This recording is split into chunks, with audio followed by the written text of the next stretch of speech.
Welcome to the Essentials of Noetic Sciences series.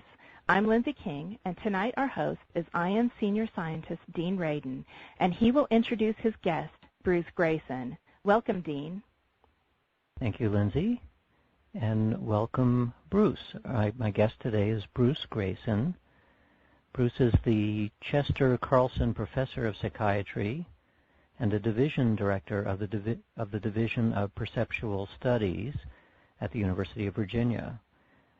This is, I think, the only academic center in the world that is devoted to issues having to do with survival of bodily death, or the research in that topic. Bruce Greyson was for many years the editor-in-chief of the Journal of Near-Death Studies from 1982 to 2007, and he wrote the overview of near-death experiences for the Encyclopedia Britannica. His research has been cited many times because of scales that he has developed for reviewing measures of near-death experience and measures of experiences like Kundalini. So welcome, Bruce. Thank you, Dean. Thank you for inviting me. So since we're talking about near-death experience, I guess I'll start with an article that I noticed recently on near-death experience, which attempted to explain the typical characteristics of a near-death experience through things like lack of oxygen in the brain and the way that the eye behaves when oxygen is disappearing and so on. Right. I know you have many excellent ways of responding to those kinds of assumptions, which I know is held by many in the academic mainstream. But maybe before we get to that, you can give an overview of what a typical near-death experience is like, and then we can address some of the usual explanations that are proposed to explain such things. Okay, well, a typical near-death experience occurs when someone is on the threshold of death. Sometimes they actually have been pronounced dead.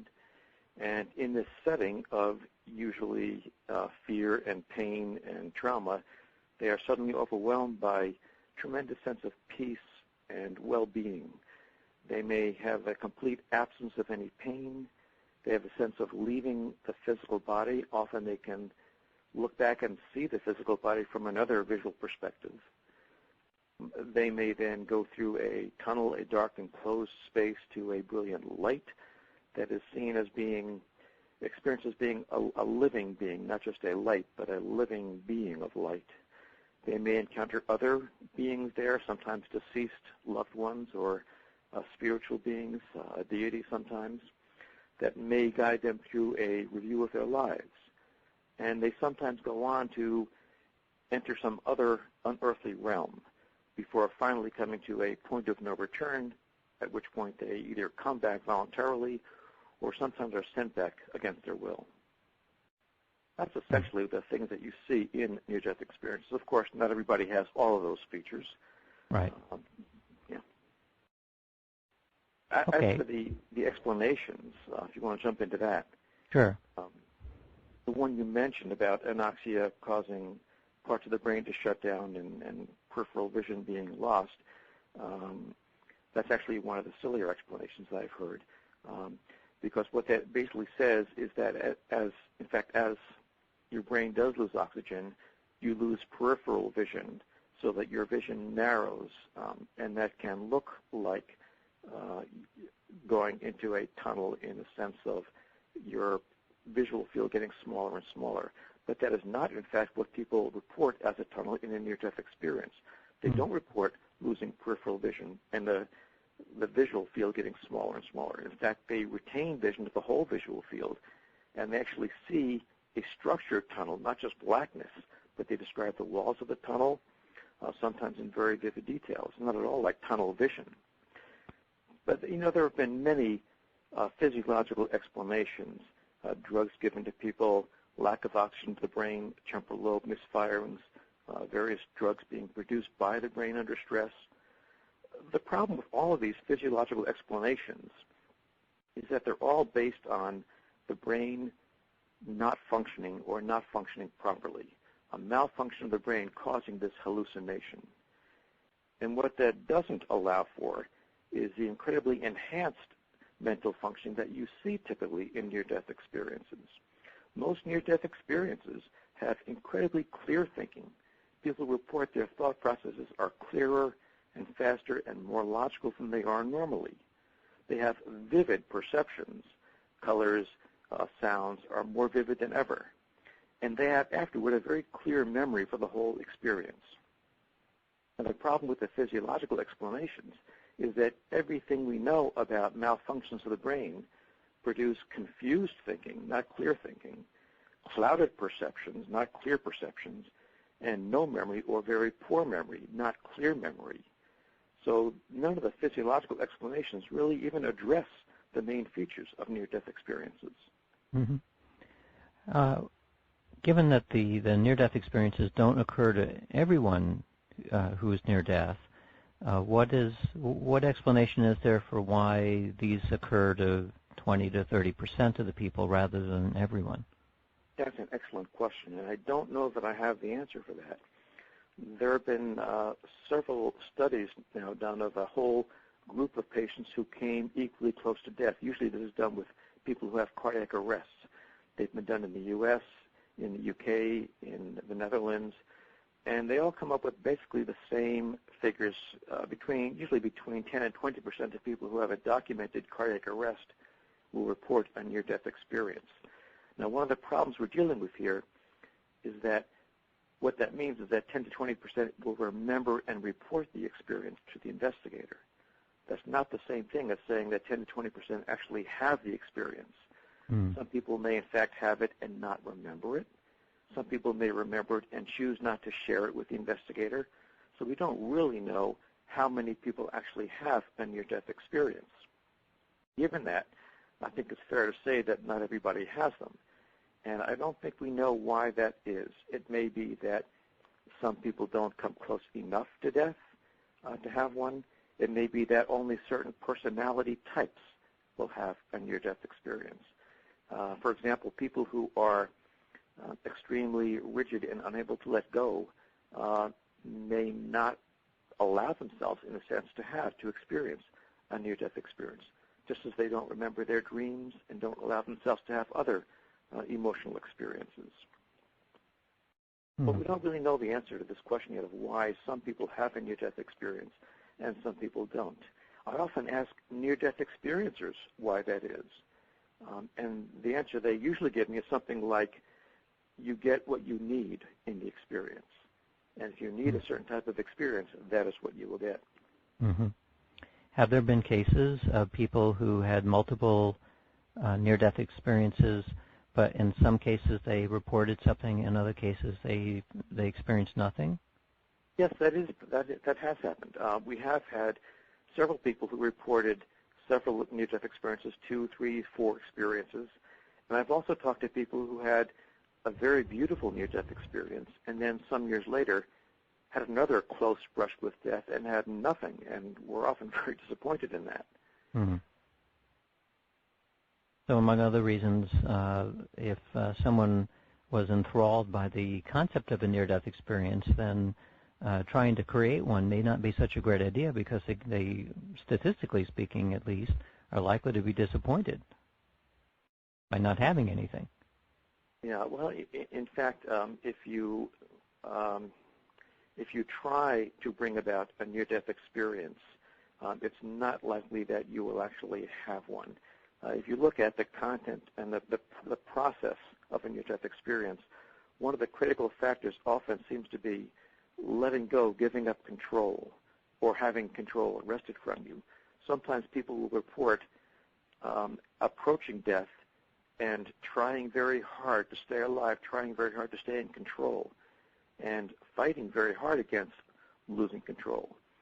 And at some point they get exhausted and give in and just let go.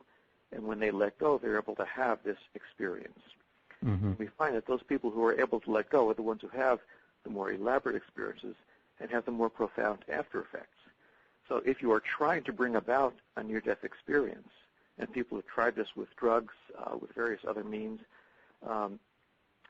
you are not actually letting go. You're not giving up control. You're trying to maintain control. And I think that works against actually having the experience. Okay. So that raises the question of whether the AWARE project, the AWARE standing for Awareness During Resuscitation, that's headed by Dr. Sam Parnia, whether that you think might work or not work, given that the notion of giving up is not there on the part of the experimenters, but it still may be there on the part of the people who are undergoing the surgery. Right.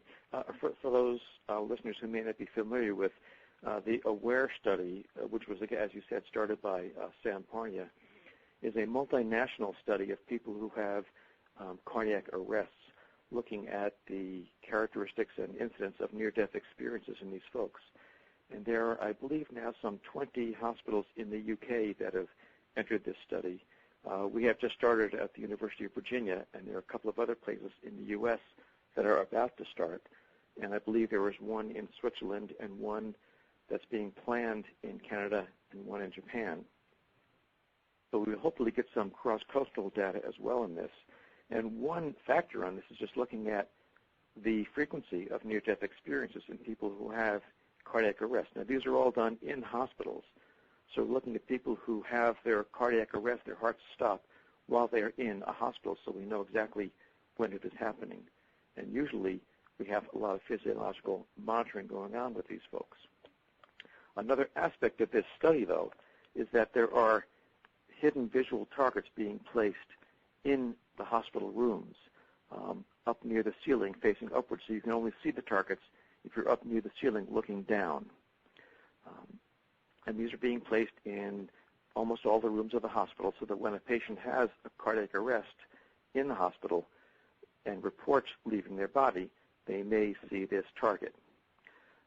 Now, that's the goal of the study.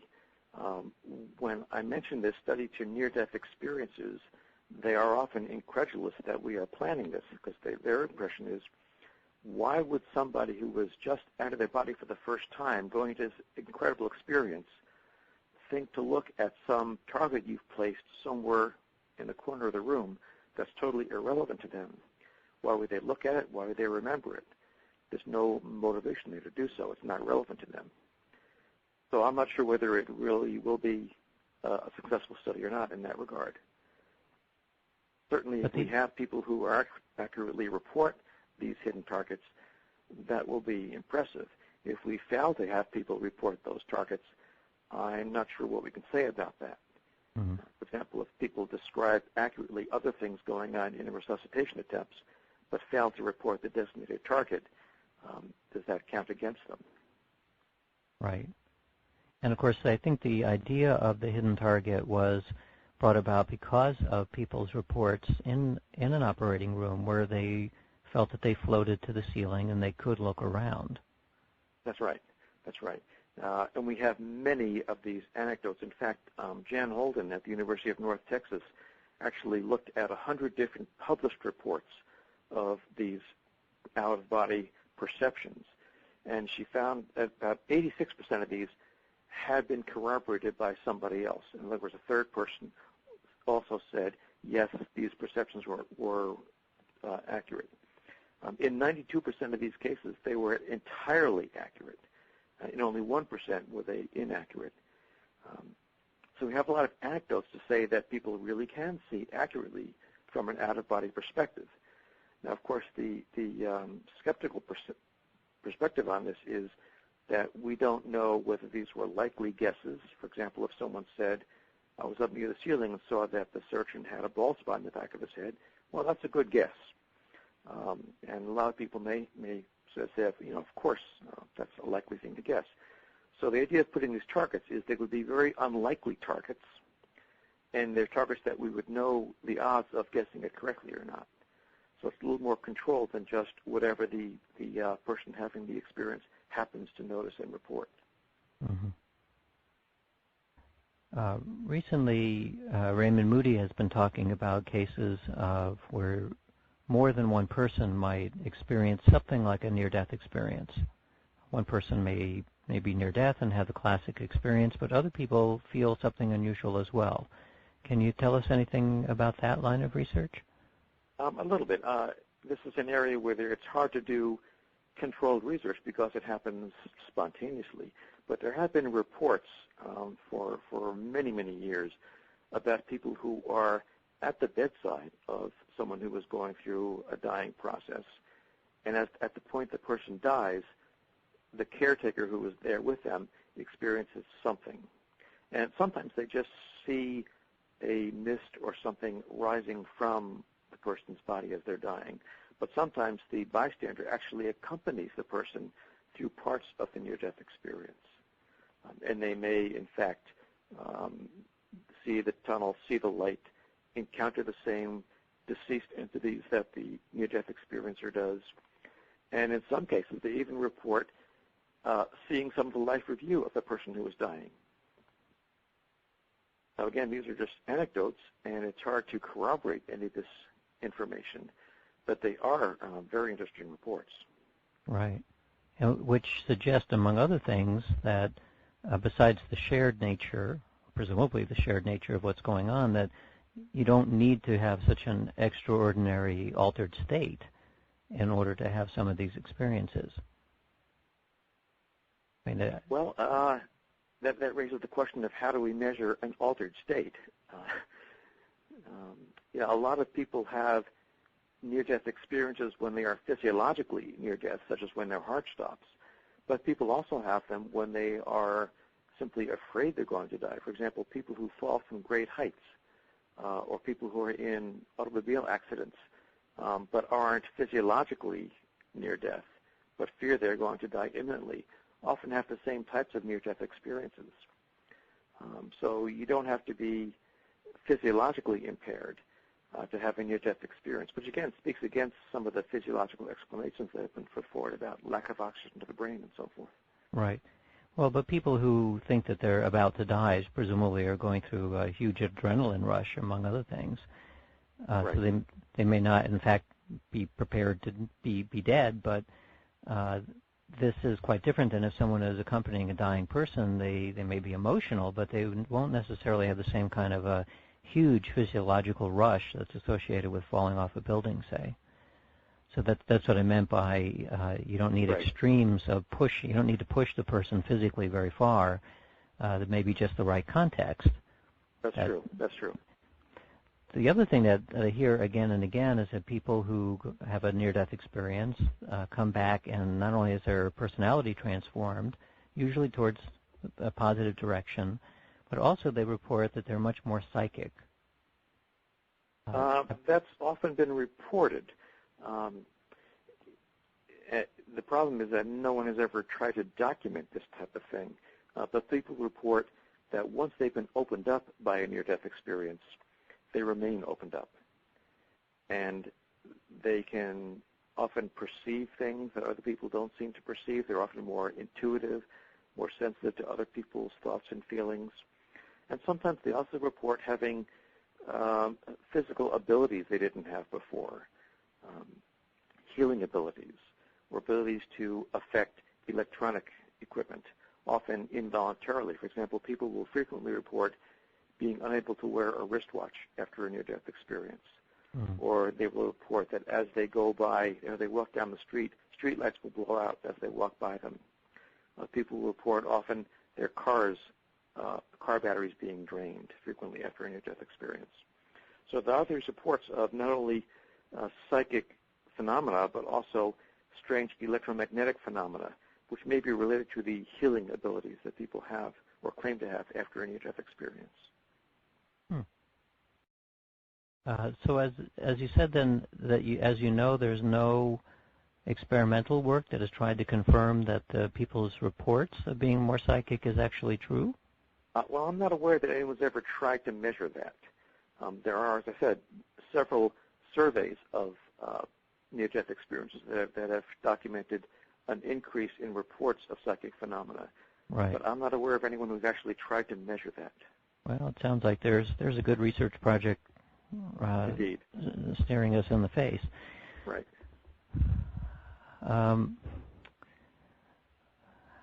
Well, given the state of the art, what we know about people's reports and the veridical descriptions, which are confirmed occasionally, other than the AWARE project, what do you see then as the next step that can be taken to understand more about the nature of what a near-death experience is and what it means? Well, of course, the AWARE project has other aspects too that I hadn't mentioned, including a lot of the physiological monitoring. Among other things, they are measuring the levels of oxygen in the brain, which hasn't been done before. And they're measuring various proteins that are released by dying nerve cells that hasn't been done before, to document exactly what is going on in the brains of these people as they're having near-death experiences. So even if people do not report the visual targets, there's a lot of information that will come out of the AWARE project. Beyond that, there's a lot of research going on with the after effects of near-death experiences and looking at experiences that occur in other circumstances that may be similar to NDEs. For example, there's been reports for centuries about people having mystical experiences like NDEs in the course of seizures, particularly temporal lobe seizures. Dostoevsky wrote about this, and in fact, there are anecdotes that appear in the neurological literature going back to the 19th century of people claiming to have mystical experience in seizures. But again, no one has really studied this. We are currently doing a project at the University of Virginia interviewing every patient in the epilepsy clinic, looking at the types of experiences they report during their seizures and correlating that with the physiological data that we have about the seizure itself, exactly where it's located in the brain, what are the characteristics of the seizure, and so forth. So this will help us pin down if there are, in fact, any brain correlates to these mystical experiences. One of the cases that is sometimes used to talk about near-death experience was the case of Pam Reynolds. Yes. Why don't you describe that case, because it really is quite remarkable. It's a very dramatic case. This was a woman who had an aneurysm, which is a ballooning out of a blood vessel, which is a very dangerous process. If you imagine an old automobile tire that they kind of used to have where they could balloon out, and as the walls of the tire get stretched, it becomes weaker and weaker so that it can burst. And this happens to blood vessels. And as they get larger and larger and balloon out, they may eventually burst and then bleed out. And when this happens in the brain, it is rapidly fatal because the brain is encased in this rigid skull, so there's no room to expand. So the brain is compressed then by the blood spilling out of the aneurysm. So when people have an aneurysm like this, it needs to be surgically removed. And Pam Reynolds had an aneurysm in a very deep part of the brain that was very inaccessible. At the time she had this, which was in the early 1980s, they had just developed a new procedure called hypothermic circulatory arrest. And what this process did was essentially drain all of the blood out of the body, and once the blood is out of the body, the surgeon can go in and cut open the head, cut open the brain, and get to where this aneurysm is and safely cut it out. Now, usually we can't survive very long without any blood in our bodies. So they did a few things to prepare Pam's body to go without blood for a while. And one thing they did was load her up with phenobarbital, which lowers the metabolic rate of the brain. And the other thing they did was to cool her body down to about 60 degrees. And at that low temperature, your metabolic rate is very slowed down, so you can survive for maybe 45 minutes without blood circulating and still survive. Normally, after about 4 minutes without blood circulating, you start getting serious brain damage. And after about 10 minutes, you get irreversible changes. But with this cooling process, you can last for maybe 45 minutes. So Pam went into this procedure at that point, there were very few places that did it in this country. She lived in Atlanta, and the nearest place was in Phoenix. So she flew out to Phoenix, had this procedure done, and it didn't go well because what they do in this procedure is cut into the vein in your groin, in the artery in your groin, drain the blood out of that into an ice bath, and then back into the vein to cool your body down. And once they started to cut into her right groin, they found that the blood vessel was actually too small for the procedure. So they had to close that up and move to the left side of the body, and that took about 10 minutes longer.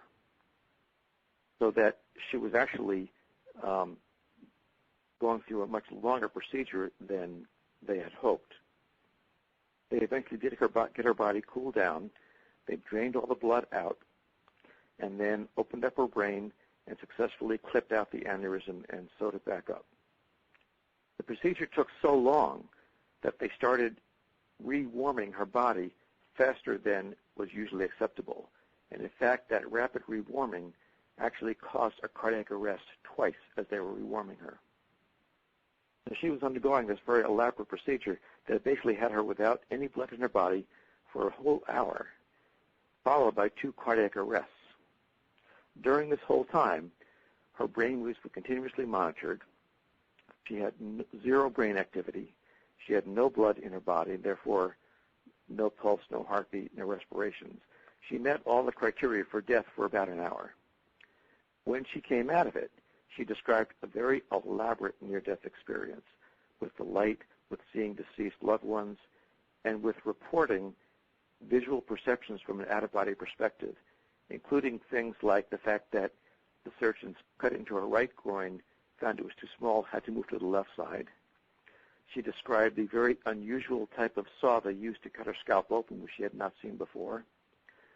She described the music that they had playing on the tape player in the operating room while she was unconscious. All these things that she had vivid memories of during a period when she had no blood in her body and therefore no brain activity at all. So this is one of the more elaborate near-death experiences done during close physiological monitoring that really challenges any of the physiological explanations for NDEs. One thing you didn't mention is that both her eyes were taped shut and in her ears were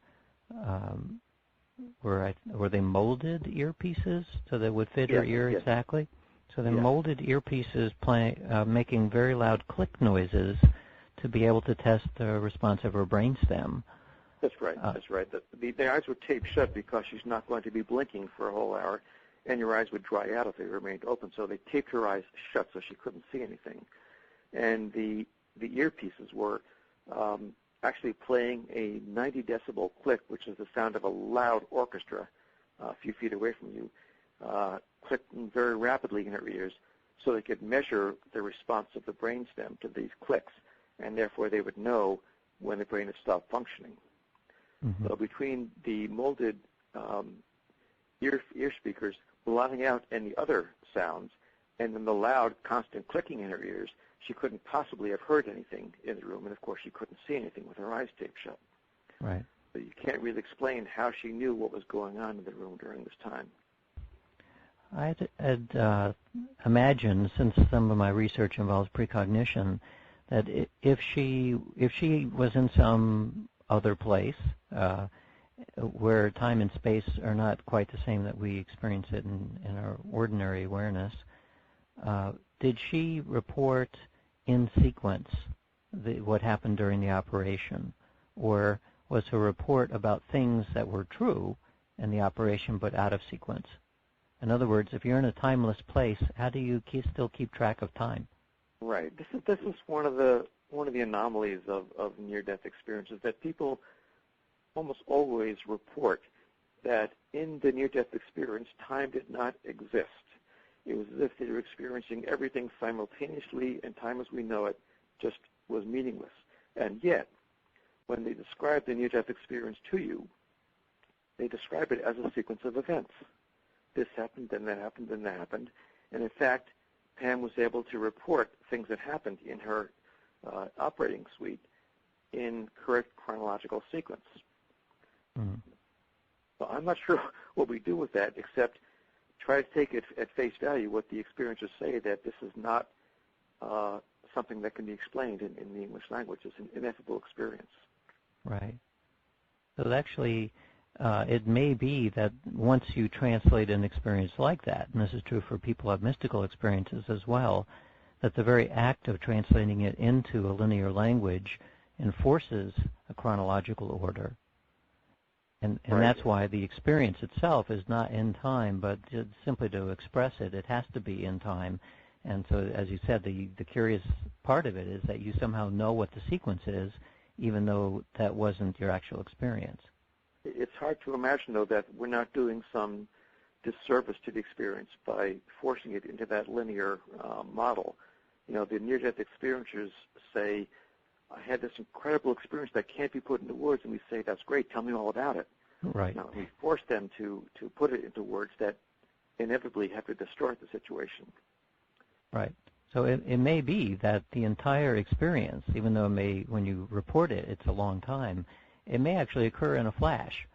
I mean, from our time-like perspective, it's all in a flash, here and gone, quickly. That's right. That's right. That's right. A lot of these experiences will occur while someone is very momentarily unconscious for a second or a couple of seconds, and yet they report very elaborate experiences that take many, many minutes to try to explain to you. It's very interesting. Yeah, it does seem like the sense of time is very different in the near-death state. Right.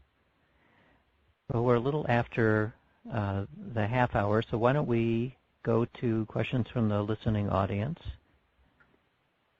Okay, great. If you would like to ask a question of our guest, Bruce Greyson, or host, Dean Radin, simply press 1 on your phone keypad now. So while you're thinking about your questions, I will read one of the questions that has been emailed in to us. This question comes from Catherine, and she says, what are the greatest social implications of the understanding of the mystical aspects of near-death experiences? And actually, I would even expand that and say not just the mystical aspects, but the whole thing. Right, right. Well, the whole near-death experience really challenges the idea that the mind is limited to the physical brain. Now, we have this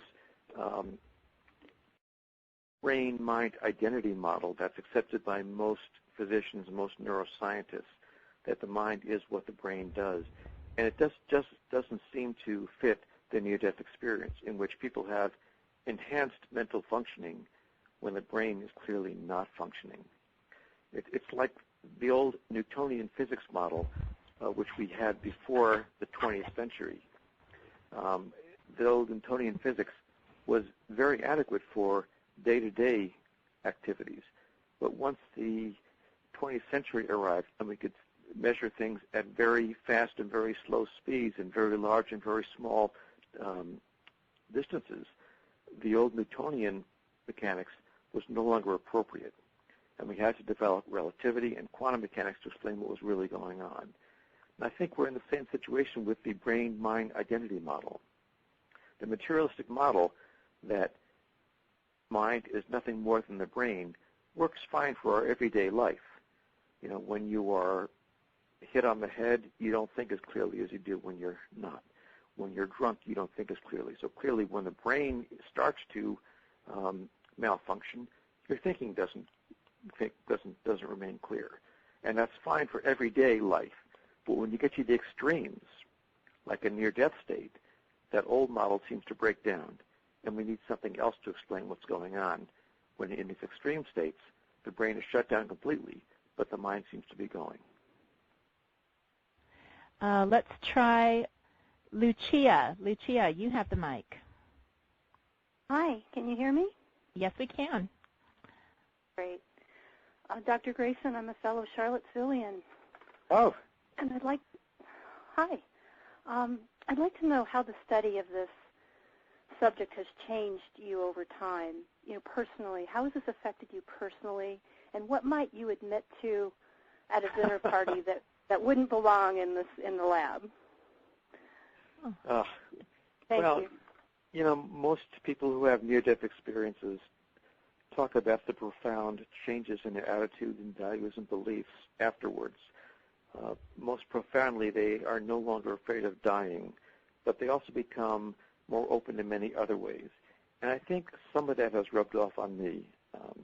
You can't listen to these stories year after year and not be affected by it. So, you know, I don't think I have the after effects of a near-death experience, but I think I am much less afraid of dying than I was before I started all this work. I'm much more open to other possibilities.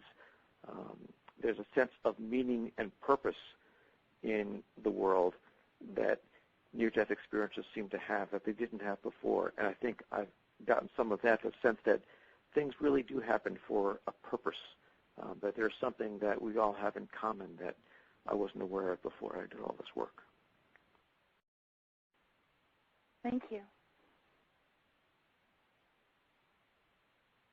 That was the second part of the question on what you might be willing to admit, although, I mean, we are in a public forum here, but the difference between public and private admissions is very strong in all controversial areas, and probably is in this one as well. So you can decide whether you want to offer something or not. Well, I'll tell a different story, though. You know, I did a study once looking at people who had made suicide attempts and either did or didn't have near-death experiences. And I would interview them right after the suicide attempt and then every month thereafter. And there were some people who, right after the suicide attempt, told me that nothing had happened. And then a month or two later, they would say, you know, now that I've gotten to know you a bit, I think I can trust you enough to tell you that I did actually leave my body. Then maybe 4 or 5 months later, they would say, well, now that I know you're not going to make fun of me for this, I'll tell you what really happened. And they'll tell me about seeing a deceased loved one. And then a year later, they'll say, well, now that I know you're not going to really treat me like I'm crazy, let me tell you what really happened. And they'll tell you about meeting Jesus. And they keep telling you more and more as they start to trust you more and more. And there are some near-death experiences that I've known for 30 years who I'm sure have not yet told me the more personal parts that they just can't share. Some things are just too personal, and it would, in a sense, be profaning the experience by sharing it with somebody else. That's interesting, because it does suggest then that the percentage of people who report near-death experiences may be a vast underestimate. That's right. I think that's true. Let me ask a question that was emailed in from Catherine, and she asks, are you aware of people who have had negative or frightening near-death experiences? And can you speak to that? Yes, I can. We published a paper about 30 years ago now of 50 cases of unpleasant near-death experiences. And this was 50 cases we found in a sample of among 1,000, so they were not common. But here again, we have the same problem of people being unwilling to talk about the experience. And when you think about how hard it is to talk about a pleasant near-death experience, I would imagine it would be much harder to talk about a frightening one. Some people feel that an unpleasant experience is a sign that there's something wrong with them, or they didn't deserve somehow to have a pleasant experience, and they don't want to talk about it. They don't want to share that. They're ashamed of it. Other people feel it was just too frightening to even bring up or to think about. So I'm sure that the incidence of frightening near-death experiences is higher than what we've seen. Having said that, the incidence is very small, and there seem to be different types of unpleasant experiences. The most common type is phenomenologically the same as the pleasant ones, but people experience it unpleasantly. For example, they may feel themselves being involuntarily ripped out of their body and thrust down a tunnel at terrifying speed into a blinding light, and they're often very frightened by that experience. Sometimes people report to us that they are really very uncomfortable with this and trying to fight against it, and at some point they give up fighting and just relax into it. And at that point, it is transformed into a beautiful experience. which suggests that what's unpleasant about the NDE for these people is the resistance to it, not the experience itself. There's a second type of unpleasant NDE that is an experience of being just in a black void with nothing.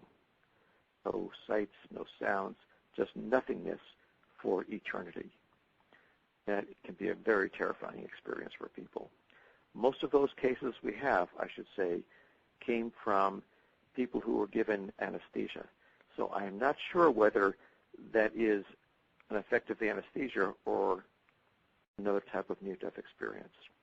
The third type is a type that has graphic, prototypical hellish imagery, fire and brimstone and demons.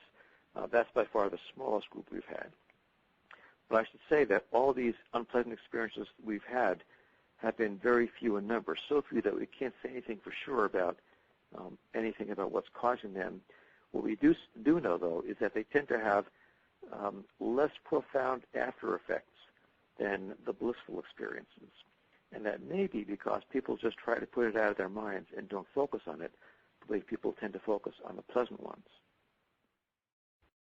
Well, I want to thank you, Bruce, for the intriguing and interesting discussion we had tonight. And thank you for inviting me, Dean. You're welcome. Is there an email that someone can use to contact you if they have something interesting they'd like to ask? Yes, I'd be delighted to hear from any near-death experiencer. My email address is cbg4d@virginia.edu. Very good. Thanks again. Okay, well, thank you. We hope you enjoyed this program from IONS. Located in Petaluma, California, the Institute of Noetic Sciences is a nonprofit membership organization that conducts scientific research into the potentials and powers of consciousness. To learn more about IONS, please visit us at www.noetic.org or call toll-free 877-769-4667.